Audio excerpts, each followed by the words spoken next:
This is again a new episode of our Lunch and Learn. This is a Lunch and Learn we generally do every single month. We have been a bit silent over the summer, but logically, here in Spain, we like to be on the beach and doing some other stuff than being in front of the camera.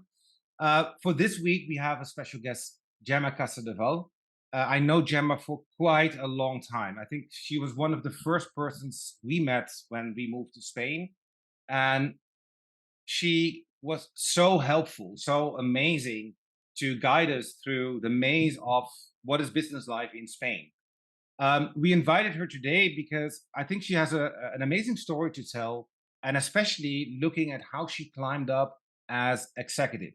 So today's topic is going to be climbing the corporate ladder without falling off. Gemma, can you introduce yourself? Thanks, Rahim. A pleasure being here. First of all, thanking you both for inviting me. It's always good to be able to share life experiences and learnings. Indeed, as you said, sometimes when you come, especially if you come to work to Spain and you want to settle, for some reason, Spain is different for the good and for the bad. So glad we can help. And it's also nice to try to understand how that affects your daily business work, because myself, having worked also in different countries, it's amazing how that can influence your leadership career as well. You can do this, you cannot do that, you cannot ask these questions, you cannot force people to do this because there is a union, or you are absolutely free to do whatever you want. So you have to adapt to those things, and that's not easy at all. No, it is, it is, it is. And if you look at the past 3 to 4 years, we both have been in executive roles in the past, led large teams, did crazy things. But when I moved to Spain, the dynamic changed from being a leader globally and empowering people to having a big boss who makes all the decisions top down. Now, that's not in every company, of course. I'm just generalizing. But what I found out when I came to Spain was that when I was speaking to companies to find a job or a project, generally it was the boss, the owner, who made the decisions. And if the owner didn't like the decision, it just didn't happen. So it was really a top-down structure. Um, I'm hoping that it's changing. I'm seeing that in my engagements in Spain, it's changing. People are starting to adapt more to leadership, empowerment. But that was a bit of difficulty for me coming from a global company, a lot of global companies, and getting into the Spanish startup world. It was quite a different dynamic. But enough about me, because I'm actually more interested in Gemma's story.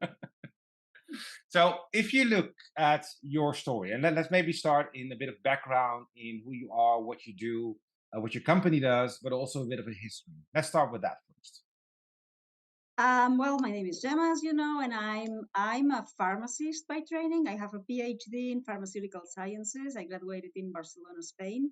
And by heart and by DNA, I am a scientist. I'm a formulator. I started my career at the second biggest pharmaceutical Spanish company when I finished my master's degree, Ferrer. And after being there a few years, I decided I wanted to learn more, and especially get to the what I considered the best of drug delivery at that time, which was a startup that was based in California, in Silicon Valley, that they were the best doing especially that, delivering drugs at the right side of the body at the right time when it was needed. So I went there, brought my CV, paid my plane ticket, and told those guys, hey, I want to work here. And luckily they hired me. And I started working for them. I stayed with them for 3 years. And then afterwards, that company, which was a startup and then end up at around 4,000 people, was acquired by J&J. And I also then stayed as an J&J member for 3 more years. So by being at the same company, I went from startup to big pharma, which is also a nice experience. After that, and after understanding that I was a very happy scientist, but I needed to grow and grow with a team, and understanding how as a scientist you need to make a team grow, I came back to Spain. And then I focused my career on different experiences. First with Esteve, which is also one of the biggest pharmaceutical Spanish companies, and then later on Salvat and Medichem. And in those roles, I was R&D leader, from manager to director, from local to, in my latest role, global, leading 5 R&D teams, 2 in Spain, 2 in Malta, and 1 in China.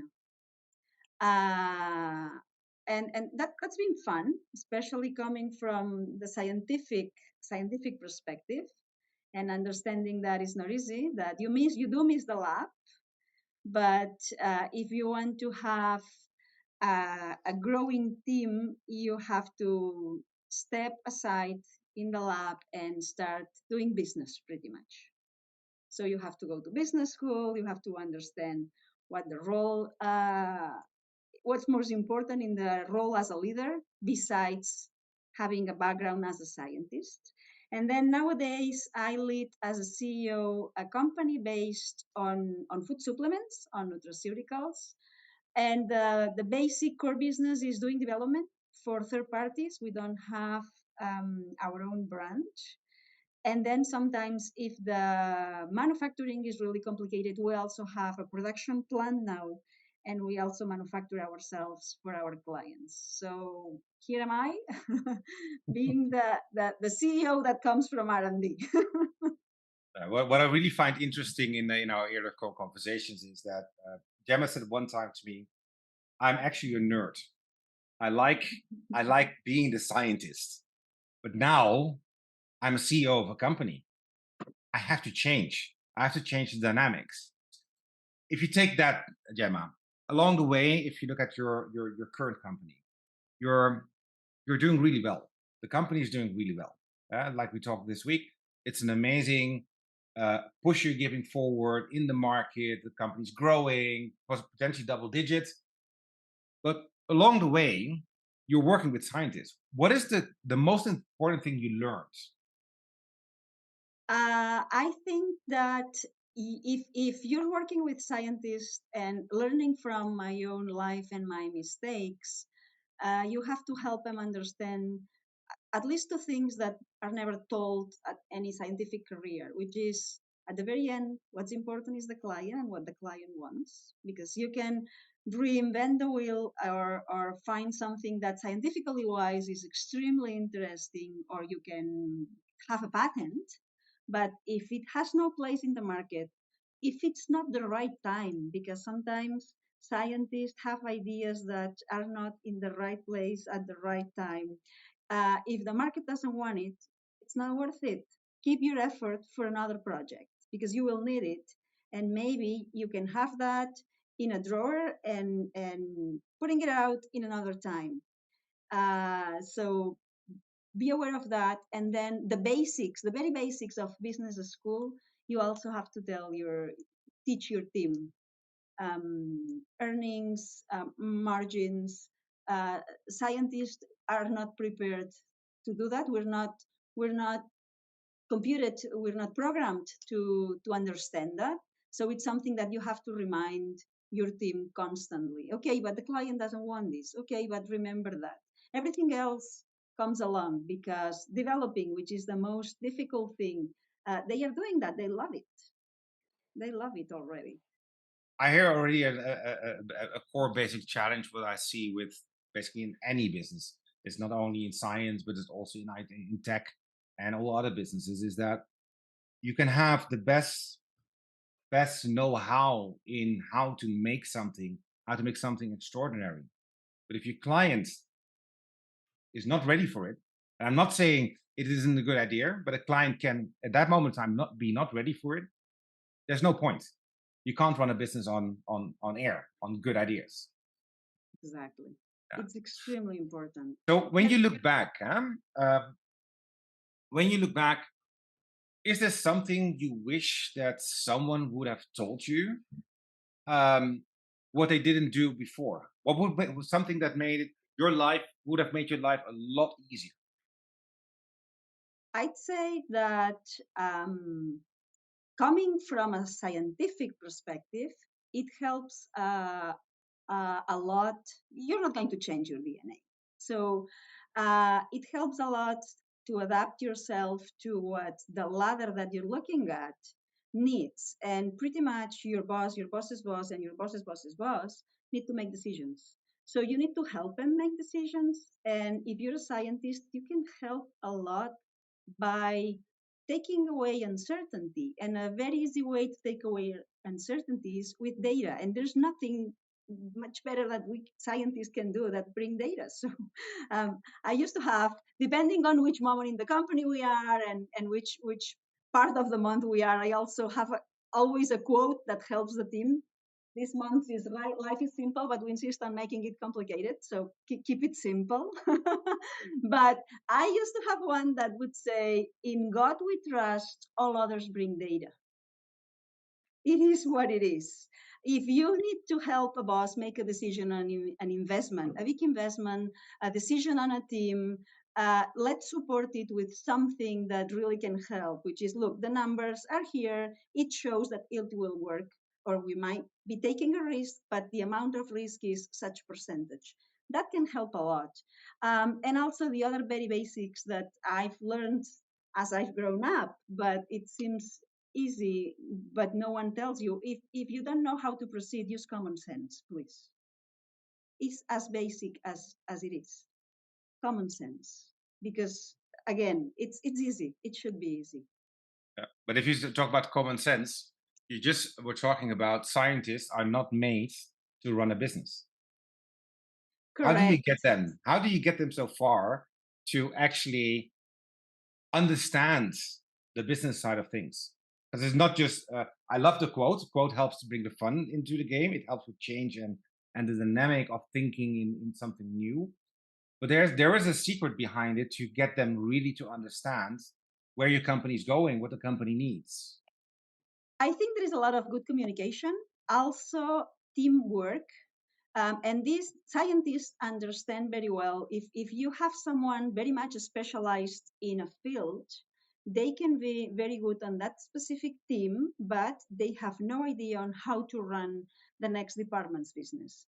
So I remember, especially this was something that I learned in the States, where we, in the lunch break room, we would sit and put together a formulator, an engineer, a statistics. And I remember once having lunch and someone telling me, if your formulation would work, I wouldn't have these problems with this machine and we could have a product. And I said, well, my formulation works. It's the machine that cannot go down these many much inches so I can work. And the engineer said, if it's that easy, I can really modify that. So when we sat together, two completely scientific disciplines, we realized that we could make things done that we thought they were not possible. So first of all, the word impossible disappears of our dictionary.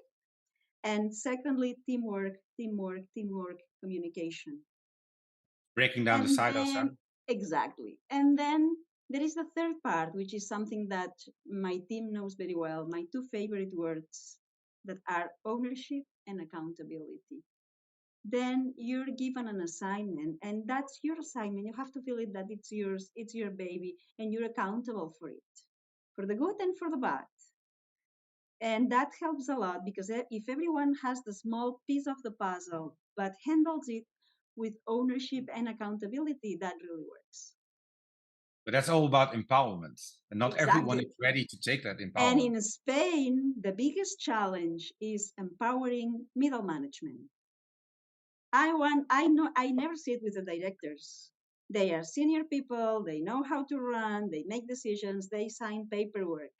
I have something called leadership team. They are all middle managers, and I teach them how to be brave, how to break the rules. If the CEO comes and tells you that you can break the rules, then it's easy, right? Because it's not more fun and easy way to empower them than tell them, go ahead, try it. Don't worry. If it's good, it's your merit. If it's a problem, it's my fault. But try.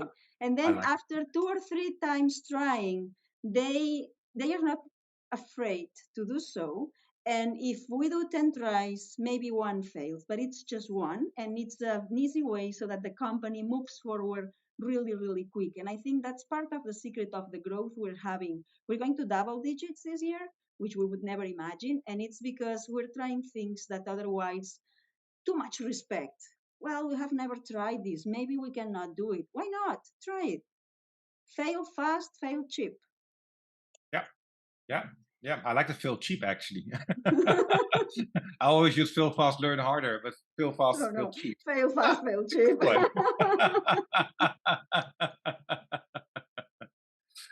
So we talked a little bit about team and organization and empowerment.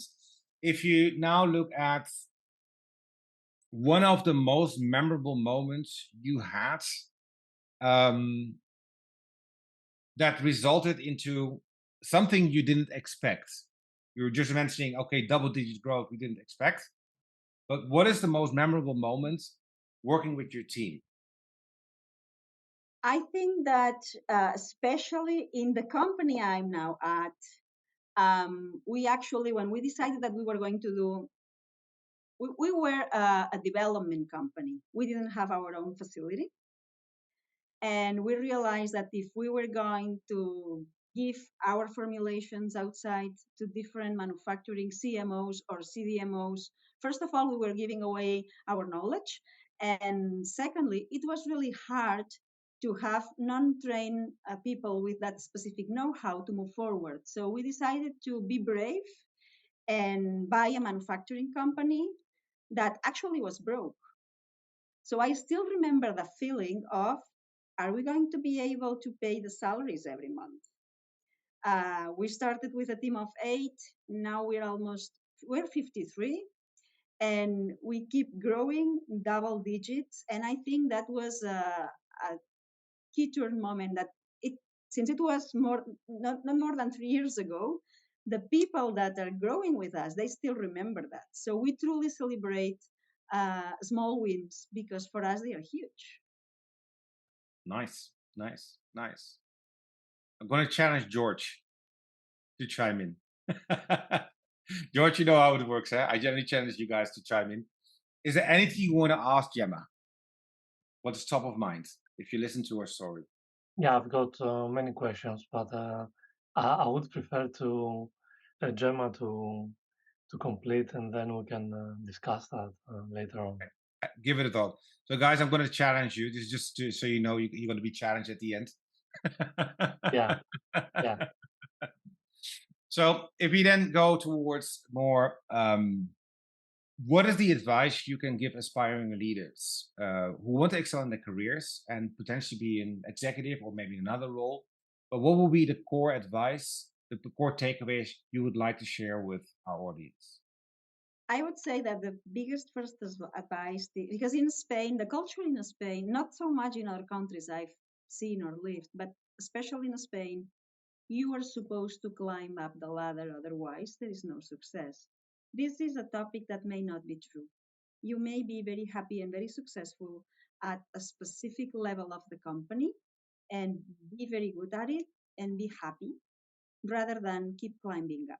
You know, Peter's principles exist, but the most important thing that everyone should ask herself or himself is, am I gonna like it to climb up? Because first of all, especially the ones that come from a scientific or a technical role, no one teaches you about driving people. They can show you how to fix a machine, make a formulation, do a chemical reaction, but then you have to lead different teams of people, and sometimes that's not fun. Sometimes it's very fun. If you can make it fun, go ahead, but there are no fun moments, and you have to ask yourself, if that is going to make your life miserable, just don't do it. It's not worth it. You might not like dealing with people, and if you're a scientific rat and you want to be in the lab, it's okay. I've had in my teams extremely powerful scientists that work on their own and they are brilliant, and there is no need to climb upper, especially if you can also have a good position, a good salary, a good reputation. You don't need to be at the top if you're not going to like it. So you have to feel it, You have to feel also that you are going to be able to bring in something. I like this one a lot. I really like this one. I want to add something to this one. When we moved to Spain, we were climbing up the ladder in our careers. And if you look at the difference from starting a more operational team lead role up to going to more executive level, those dynamics are different. They're really different. The role you think you're going to have when you go upwards, is that actually what your ambition is? I had a really large team, different markets. I worked 24/7 basically. That people in Singapore, and on the other end of the line, they were in New Jersey. So that's basically it's a 24-hour day. When I was young, it was success meant you buy a house, you have kids, you have a company car, and you're a manager of something. Correct. That was success. I think that if you look nowadays, and I found out when I was 45, I'm not managing a company anymore, a small company. I'm doing things which are fun. I'm getting paid for it. So I'm actually in a better place than I was years ago because I had to make, I dared to make that choice. And that choice was not related to the money I would get, but to the life I want to get out of it. So I love what you're saying here. I really love what you're saying here, from the heart. Even. Lead from the heart. I think that's the bottom line. Yeah, that one is amazing. Anything else? Another takeaway you want to share? I think that the other one is if you want to do it well, there are two things that you always have to keep in mind. Your goal should be to surround yourself with people in your team that knows more than you. And this is extremely grateful because then you keep learning and learning and learning and understanding. I remember a few weeks ago, I hired a guy in logistics, and he gave me a fantastic class on how to prepare the pallets in the warehouse, how much could I pile things, and those were things I never knew, and they are very very useful. So keep hiring people and surrounding yourself with very very good professionals, and this will help you a lot. And if there are aspects that your team cannot bring to you, keep going to school. I'm now doing a master's in phytotherapy because most of the ingredients that our products have plant ingredients that I didn't know about. So besides being a professor, I'm also taking classes because for some specific things, I still don't know enough. And then you have to go through business school a little bit. It's a must, like it or not. You Yeah. have to learn how to drive, Yeah, especially if you're the lighthouse. You have to know how to drive. yeah. Like it, like it, like it, like it. Let's start opening up the floor for questions. George, you want to start, or shall I go to Sylvia? I can start. Thank you very much, Gemma. A really interesting way to go to top leadership for a company. I can understand that your expertise has also helped you a lot in terms of understanding the numbers, understanding the processes, the operations, the strategy. What I want to understand much more is how you have pivoted from an individual contributor to a manager, and from a manager to a leader. First of all, I had the luck that this my first team, the first team I led, I was extremely young, and that happened in Spain. And that having done that in Spain was a big challenge because I had to be in charge of 5 men manufacturing operators, all much older than myself. So the first way to approach that was with being very humble, telling them, look, I just stepped out of school and I know nothing. I need you to help me, and I will try to put some theory behind it, and then we'll start working. So that was the first step. And then when it came more to vision and leadership in innovation, I had the luck to be in the States. And then in that specific environment, and I think the different environments help a lot, um, I had the luck to be in a position where, again, we were playing the no rules game. You want to try this? Go ahead and try it. How much is it going to cost in the lab? It's 200 euros. Go ahead. Uh, no mistakes can happen. You are not going to ruin the company.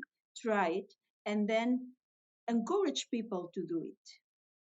So you can start either doing that with exchange students and co-op students that you have in your team, or senior scientists. And you realize that if you keep giving them opportunities, no matter what their profile is, they want to shine.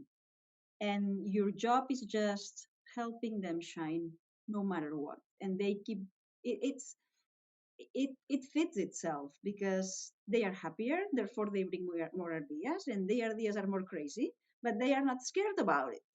So it helps everyone grow, starting from yourself as a leader. Interesting. Can I have just another question? Just further to what you have said, is if you were up for a promotion, have you been putting yourself forward for that role, or were you waiting for the invitation to be promoted? In my specific case, what happened was that I was either approached by a headhunter to step up. I see. And in those cases, I have always been extremely transparent and told them, look, I'm at this level, you're offering me a position at this specific level. I don't know if I'll be able to do it. I'll put my best on it. And being extremely open and transparent with what was supposed to be my future boss, I always have had the lack of having the encouragement of someone that would tell me, don't worry, you'll do it, you'll shine, go ahead and do it. And then being brave and never giving up. I think this is something that as a leader is a quote that you have to have always with you. Don't give up. If you want to get to something, you will find a way. It might not be an easy way, it might not be the first time, but don't give up if the project is worth it or if your objective is getting somewhere. Nice. I may want to add something to this one too, because I think it's a really important question. I recently had a conversation with some of the team members within the organization I'm currently supporting, and the one of the team members said, "Look, I would really like to be promoted and get a job higher up, but I don't see the opportunity." A lot of people think that, but I think the opportunity is something you create. When you're brave, when you're not afraid, when you're not afraid to break processes. And Wendy knows that we talk a lot because she's my go-to person at the end of the day, where I throw everything on her lap after a days of work. That's what your partners do. But when you're brave and you're prepared to take the extra step, for me, a process is a guideline on to understand how things were intended to work, but it's not leading in how to achieve the target, the goal. And I've seen a lot of people in my career and also in my teams, they got promoted where no one believed in them. But when I had in my team, I said, that guy is horrible. Or that lady, oh man, she always comes up with awkward things. But if you really start listening to those people, they had passion. They were not afraid to step up. They were not afraid to speak. And when they got promoted, that whole dynamic changed within the organization. You have people who follow and have an ambition to become a leader. They get asked, and often they get asked because their leader is searching for a copy of themselves. And then you have people who step up, who are brave, who are bold, who dare to go for a change, who dare to sometimes step over a process to achieve the goal. Those people are often much more dynamic, and those people become leaders automatically if they are supported by the right leader. So I think there are two levels in this one. For me, it means, like Gemma also said, be bold, be brave. there are multiple ways to Rome. The one chosen by your manager is not always the right way. But do what you need to do to make it happen, because you're different than me. I would approach it differently. Doesn't matter. If you hit your goal, if you're creative, you will make it. And that's shining. Okay. It's okay to challenge your manager. Actually, most of the leaders, we appreciate being challenged by people on our team. It helps us think. It helps us seeing things differently. And again, break the rules. Especially in Spain, I'm extremely supportive of, for example, which is something that people here gets not upset but surprised upon, is if we have a certain level position, well, that guy cannot do it because he doesn't have a PhD or a master's. So what? Have you seen the way he or she works? The talent, the attitude? That's the PhD I'm looking for. And how about MBAs? Do you think are they necessary? I think you need a basics on business school to understand the minimum of you need in a company. You need to understand P&L and the balance of the company, but you don't need a full MBA. It's not a must. It's not a must. I agree. Good questions, George, as always. Michael, do you have questions for Gemma? No, it was interesting to hear what you say. It aligns a lot with my own experience. I mean, I have to say, I've been at CEO level in two companies, then decided to step back for a startup. So climbing up the ladder again. It's obviously a little bit tighter in a small company compared to a bigger one. But I can only agree to everything you said.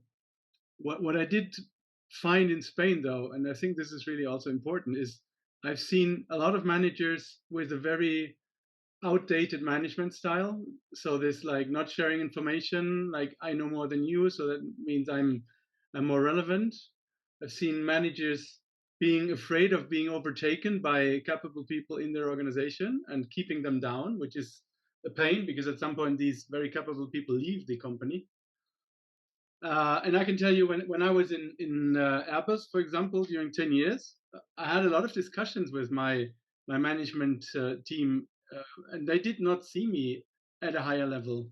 And then I got the offer to become a general manager for another big German company, but in Spain. So from this middle management function in a huge company where a lot of things had been taken care of, to being general manager of I mean, it was a small company back then, like 70 people. But all of a sudden, as you said, you need to understand everything. I mean, everything depends on you. You take all the decisions all of a sudden. And that was a big step. Yeah? So it was, the first year was difficult, also with some fighting of other people who had the ambition, etc., etc. But that's when you learn most, I guess. Yeah? So the ambition was there. Seems I did it well because the track continued. But it was also a lucky opportunity, I have to say. So if I had stayed in Airbus back then, I would have not made my way, or at least not in the same manner. And I think that is also an important lesson. I mean, sometimes you need to really decide with your ambition, with what you think you can do, are you in the right place? Or do you have to really step out of your bubble of comfort and say, hey, let's look out on the market. I mean, there's some great opportunities these days, with all the digital transformation and so many new companies coming up. I think sometimes it's really important, get out of your comfort, be clear of what you want and what you think you can achieve, and then go for it. And then the people kind of start seeing you from scratch, see the energy that you said, see it's like this person is willing to engage, is thinking ahead, is doing a lot more than just staying in his box. And I think that is really essential. I always prefer people who have a lot of energy and ambition to do things, compared to people who think they know it all and are mega experts and are settled and settled. So yeah. Takeaway for me from this one is every day is a day to reinvent yourself. Yeah. Absolutely. There are no boxes. There are only opportunities. Fully agree. fully agree on that one. Nice. Hey, we're running to the end of this episode of this session. Just a bit of a householding for people who want to listen later. We have a next episode which we held on October 20th, Wendy. That's correct. And we have invited Merce Tel and Jordi from the Hotels Network to talk about seed investments. Many of us senior leaders, when you get a bit older, or maybe even you're young, you start thinking, what do I want to do else? I want to diversify. These two have done that a few years ago, and they started working, basically investing in really great ideas.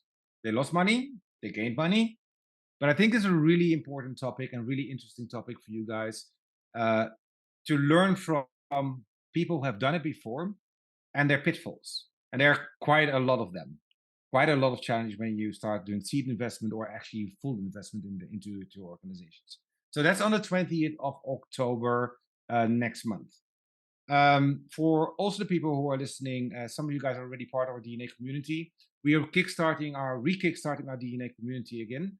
And in the next months, you will see more live sessions in Barcelona. So if you are in Barcelona, join our community because you'll get an invitation personally to join us for sessions. These are closed sessions, small groups, 8 to 10 people, where we have these kind of conversations together and we share our experiences. I think those are the most valuable sessions you can have because you get people challenging each other. We don't have to agree, but we are sharing, and that's a unique moment to be together with other executives, senior leaders, but also general leaders within organizations. So keep that one in mind. You can join. Wendy will put in the video later. There will be some links somewhere down there. She's good at that. Some final words, Gemma, as we are closing the call. No, thanking the opportunity, encouraging the DNA community to keep growing and to keep helping ourselves and try to change a little bit the Spanish culture of old senior management that I guess doesn't help, at least innovation. It's not So Spanish here we only. are. I know, but in Spain is deep. I'm originally Greek, so Yeah, I know how the Mediterranean business works. Latin Mediterranean old-fashioned spirit. Yeah. Cool. Gemma, thank you so much for doing this. I really appreciate it, and it was so Thank valuable. you. I also learned a lot of new things. George, thank you for your questions. Thank you for being here again. It's amazing because these questions are really the questions we need to ask. And Michael, super thank you for sharing your story. I think it's really important that in these Lunch and Learns, we really share the stories because these are going to help us be better tomorrow than we are today. Thank you all for being in the call, listening, viewing, etc. And we'll see you next month again. Thank you. Bye. Looking forward to it. Thanks a lot.